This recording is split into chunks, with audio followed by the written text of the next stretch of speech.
Mana ko'p aytyapti, mashqlarni ko'rsating, uy sharoitida qanaqa mashq qilaylik deb aytadi. Ya'ni kelgan kasallarimga bariga ko'rsataman, shogirdlarim ham ko'rsatishadi, qanaqa nima eng keragi men boshdan o'tgan tabib deydi. Mana eng nimasi har bitta inson uyiga mana shunaqa g'isht qo'yib qo'ysa bo'ladi. Meni uyimda postoyanno mana g'isht turadi. Mana teshikligi ikkita qo'limni tiqamanda olaman.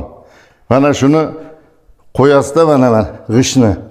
Eng yaxshisi mana shu. Ko'tarishga ham yaxshi, paltara g'ishtni.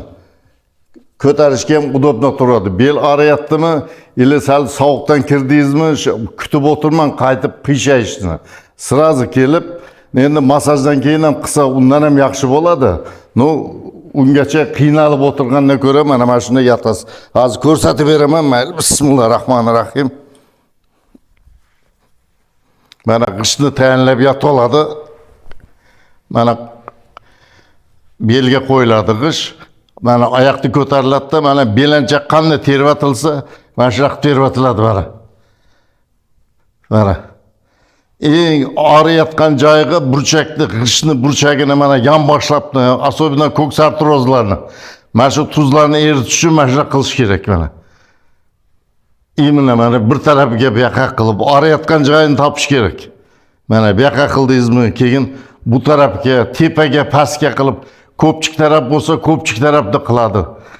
Imini og'riyotgan joyida qilish kerak.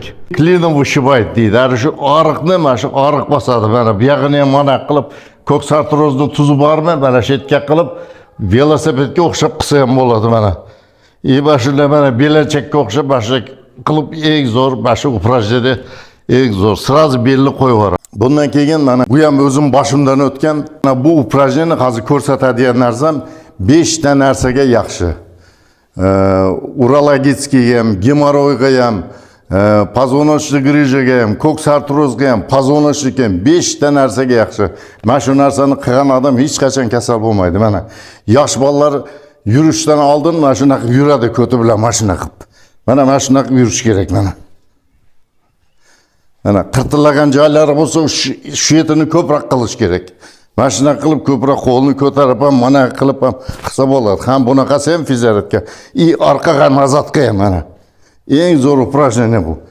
Mana shu tuzlar bari erib chiqish kerak. Bu betda yillar davomida betga hech qanaqa nagruzka ham bo'lmagan, masaj ham olinmagan, qatib yotibdi bu yoqqa. Ana shuni bani bo'shatish uchun mana shu oldi orqa qilish kerak mana. Qilib bo'lgandan keyin o'tirgandan keyin agar charchasanglar manda qilasizlar oyoqni. Mana ikki tarafga. Mana shu tuzlarni yetish uchun ko'proq mana shu tuz tarafiga qilasiz. Mana shu ko'k sartroz taraf. Eng zo'r упражнениялар mana shu. Keyin turgandan keyin mana ko'pini tizzasi. Tizza tuz bosadi. Artrit artroz bo'lib. U tizzani mana shuna qiladi, mana to'rtburchak mana turib, tizza nima 3 ga bu yoqqa aylantiradi, keyin naborot orqaga, oldi orqaga. 3 ta pozitsiyada mana shu tuzni eritish kerak mana shuni. Qilgandan keyin 1-2 kun oritadi, oritsa ham barib qilish kerak. Boshqa variant yo'q. O'zimda menda krem mazlarim bor. Shuni salafanda betini agar tuz ko'p bo'lsa, strich bilan o'rab qo'yadi, 10 kun qiladi, 5 kun dam oltiradi, yana 10 kun qilib 5 kundan mana shu tuzlari bo'shaytdi, shunday eritib nima qiladi. Yana bitta упражнение u ham yaxshi, hamma narsaga yaxshi mana. Bismillahirrohmanirrohim. Armiyada xizmat qilganlar biladi, gusishni shak deydi buni. Kim armiyada xizmat qilgan bo'lsa shu bo'ladi. Mana shunday qiladi-da, gusishni shak. Sakrab boradi mana. Mana bu ikkita buksaga yaxshi, sharnilarga yaxshi.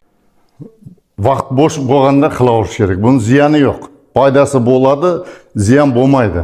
Ukol dorining ziyoni bo'ladi. Men ko'rsatgan narsa hech qachon ziyon bo'lmaydi bu. Qancha ko'proq qilsa shuncha yaxshi. Kasal bo'lmanglar, sog'lom bo'lib yuringlar. Ukol dori qilmanglar, to'g'ri, mashqlarni qilinglar bo'ldi. Belni issiq tutinglar bu.